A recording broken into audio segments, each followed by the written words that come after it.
Hello everyone, this is Kevin from Murph's Minis. I'm just doing a project today.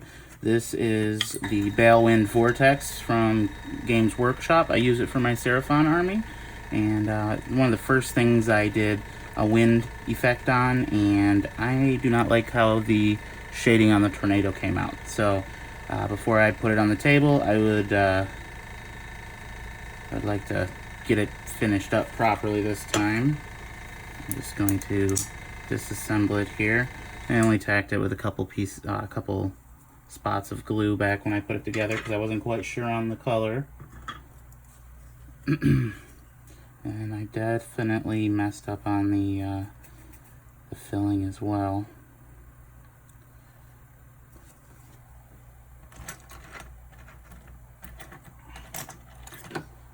So this is a needle file. If you do any sort of modeling or anything for any period of time, you're gonna want to find yourself a set of these. They're very, very handy. I'll let you get into all the nooks and crannies without destroying the model. And I'm just knocking off a few spots here. I don't know what they came from. Looks like it may have been speckling from me pushing too thick of paint through my airbrush at that time, I think, or maybe just a sloppy washing technique. Not positive on it here, and I'm thinking I can get away with that spot there. I'm speaking of the seam. Normally I'd get rid of a seam, but being it's not a model I will always use. Well, actually it is a model I will always use, so I will want to make sure I get that cleaned up. So it looks like it's more than just a simple repaint today. But there is a lot of clumps that ended up in the bottom of these channels here on the tornado. And that is why you want to go back and check after you wash something with either an ink wash or Vallejo's washes or Citadel's washes, because when they pool up down here, they'll tend to catch stuff after later coats. But was this the filler that I used? This is a little bit of a mess here. May have been a model that I was rushing to get together before a battle that I don't think has happened yet. Or perhaps I was going to try and sell it and get myself another one and have that one for myself.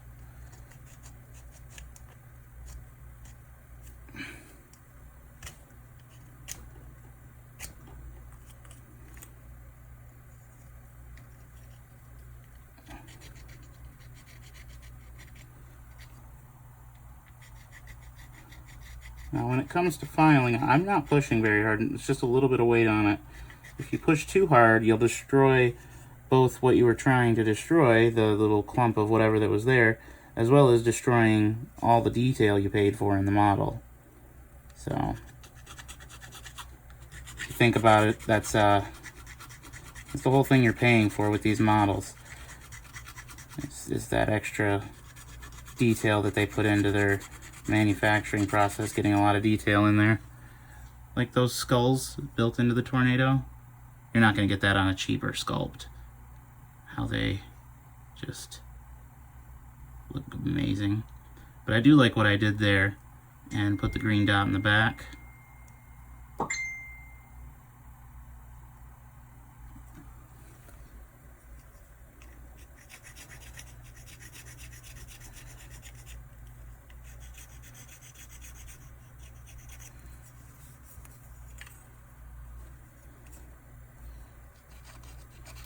Now I'm just doing this live action. I don't think I'm going to do any cuts. Just kind of want to share some of my techniques here. I'm not being super accurate when I go towards the bottom here. I'm just kind of knocking down the high spots at this moment because it was a pretty high ridge. And it still is.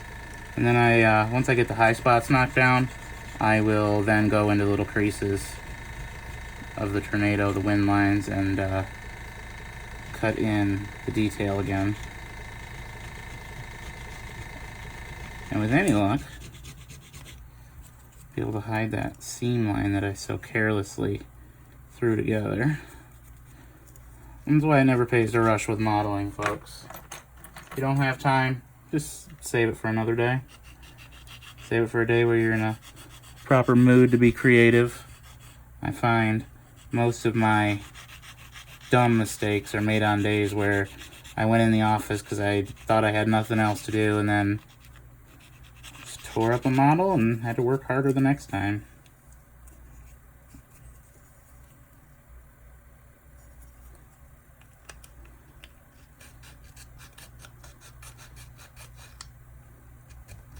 Being an adult with a hobby like this, it's sometimes hard to find the time, or enough time, because as you can see, requires the utmost focus.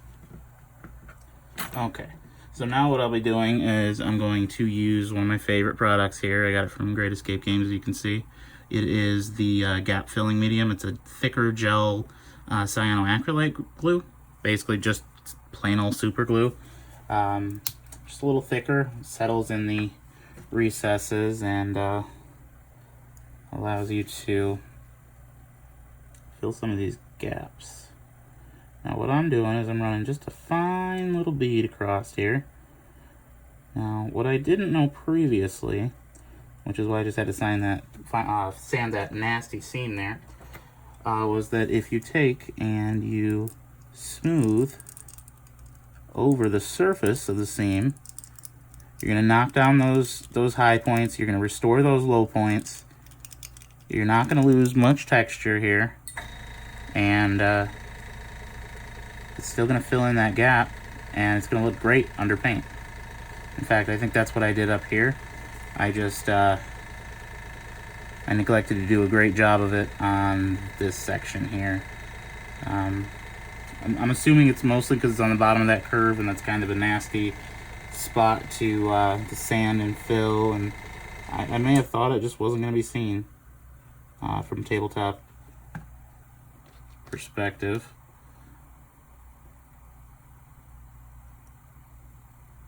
In the scheme of things, if someone's going to pick up one of your models and ooh and ah at it, it's probably not going to be a spell. It's going to be one of your better models.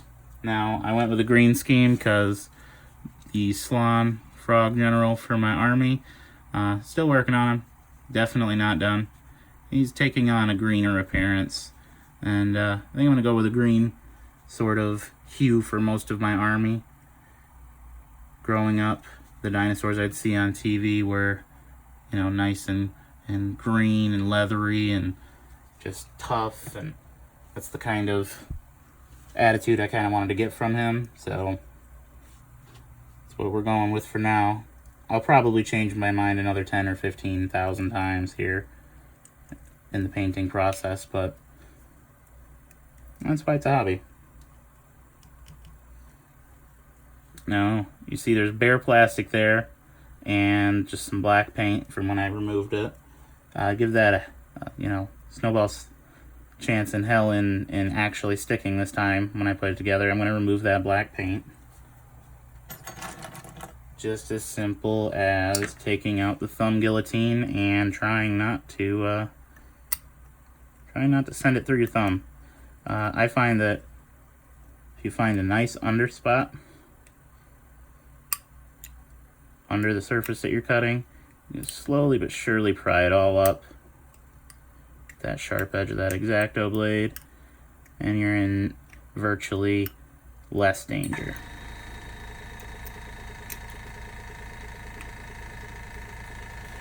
And I've glued myself to the model. Another thing to be careful about when you're filling is watching out so that you do not glue yourself to the model.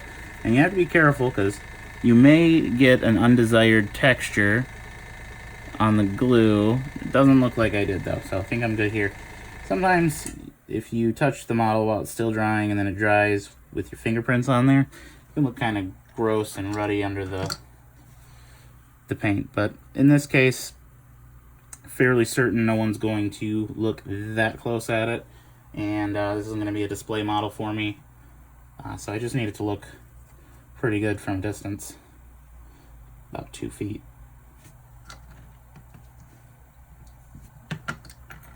So that X-Acto blade was not doing the greatest here.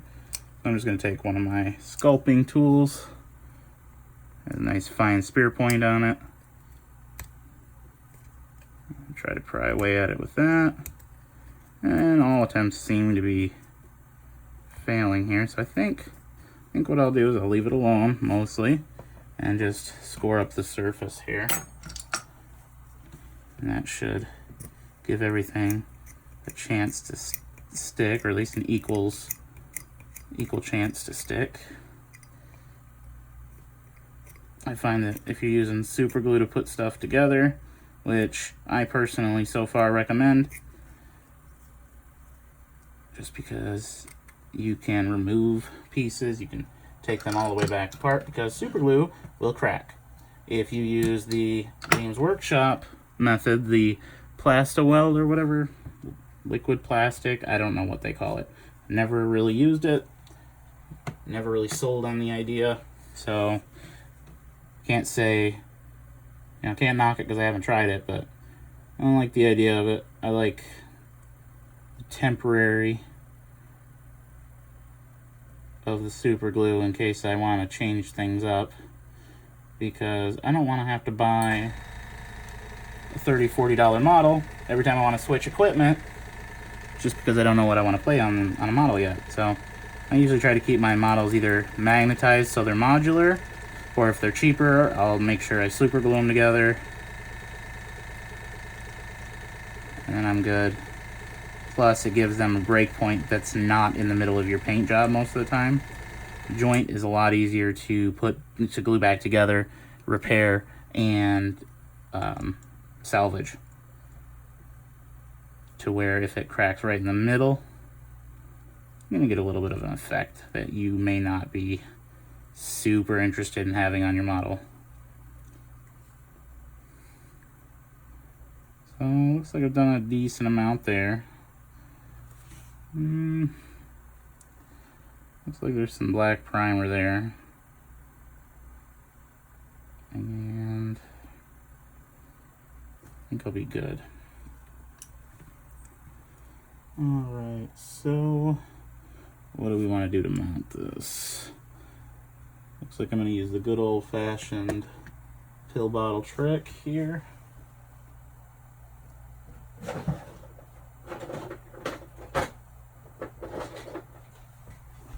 Rather than waste the plethora of pill bottles just sitting around in the house after you take the meds and throwing it away, filling up a landfill, or having to recycle, I just throw them in the freezer for a couple hours, rip the label off, and boom, instant storage. Just dull X-Acto blades in here, keeping them because they're good to use for certain effects on certain things. And sometimes you just need a dull razor blade for an effect, like scraping off certain amounts of paint to do chips, things of that nature. Okay, where is my poster tack?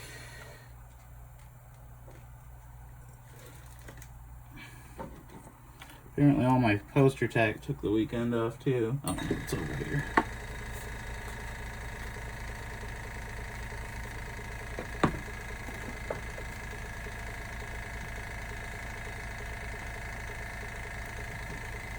Yeah, in the comments, if you've tried the plastic weld and you disagree with me, argue with me, I'd be more than happy to see some reasons for using it.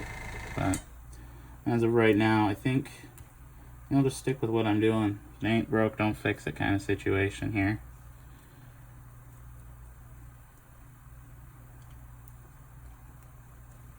Alright.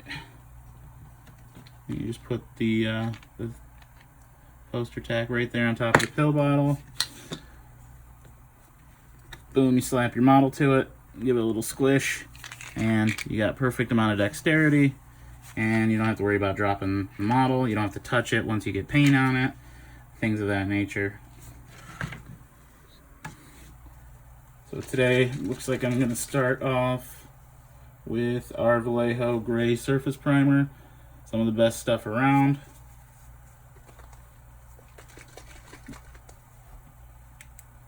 I recommend to always have black and gray, possibly even white.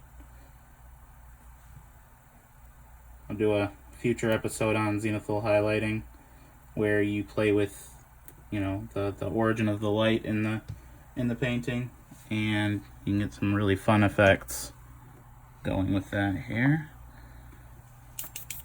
Time to break out the airbrush.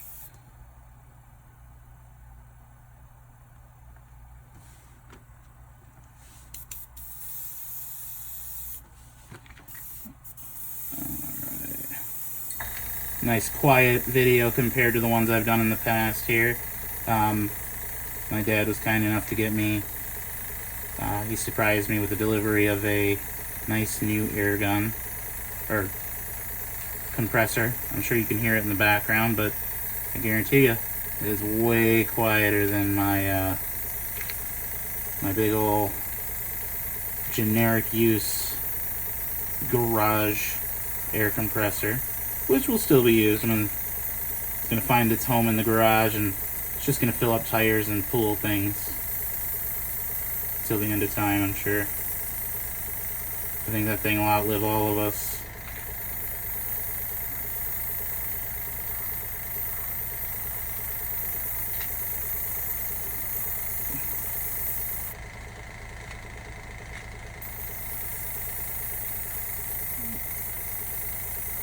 Pretty happy with how this is covering that green. I was a little worried because it was such a vibrant color that it wasn't going to do the greatest job here, but looks to be about right.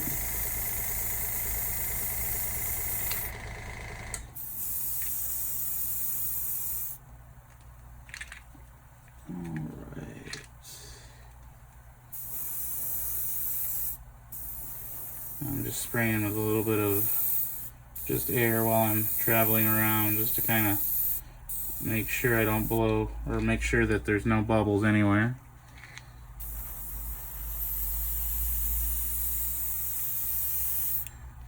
You can definitely see some of my more recent mistakes. Maybe that's what all that junk was on there, just glue from previous sanding jobs. It looks like I'll have to do another sanding of it if I want to get rid of that, and I honestly am not positive that I want to get rid of that today. So I think I'll just do a little bit better of a job on painting this bad boy up here. And paint job's good, then people might not notice the seams, because honestly, the faces are right next to the seams, and if I can draw the attention of the clumps away and I don't highlight them with a wash, it should be pretty decent. Look at me holding it out of frame for you guys. Such a great YouTuber here.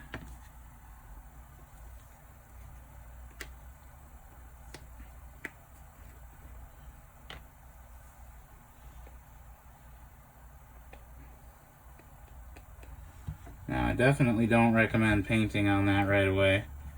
I have a little squirrel cage fan on my desk just to keep the air moving. That kind of helps with the dry time of things. I also find myself using the the time where I'm letting a model dry to clean out my airbrush real quick.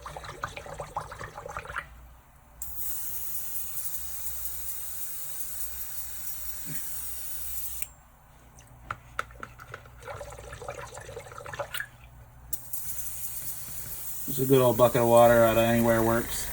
A lot of websites and kits will try to sell you that little box with a hole that you stick the tip of the Dip the diffusion cap in, and then they want you to just spray until it's clean. But I don't like the idea of that, those ones.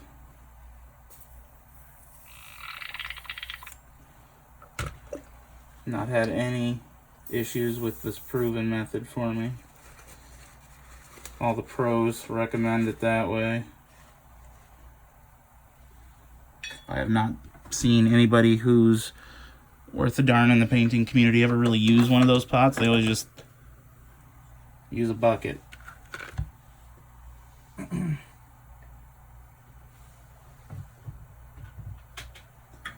Now let's take a look at these other parts here. I'm pretty happy with how they turned out.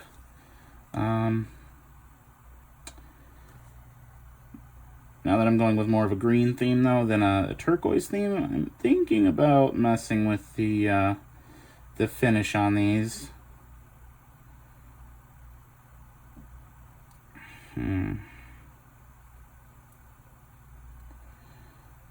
What if...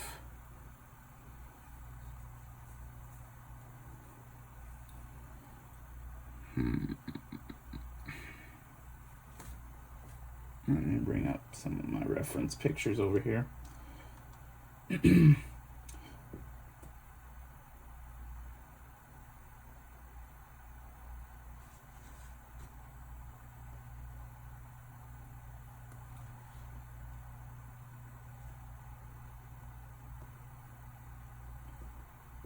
Okay.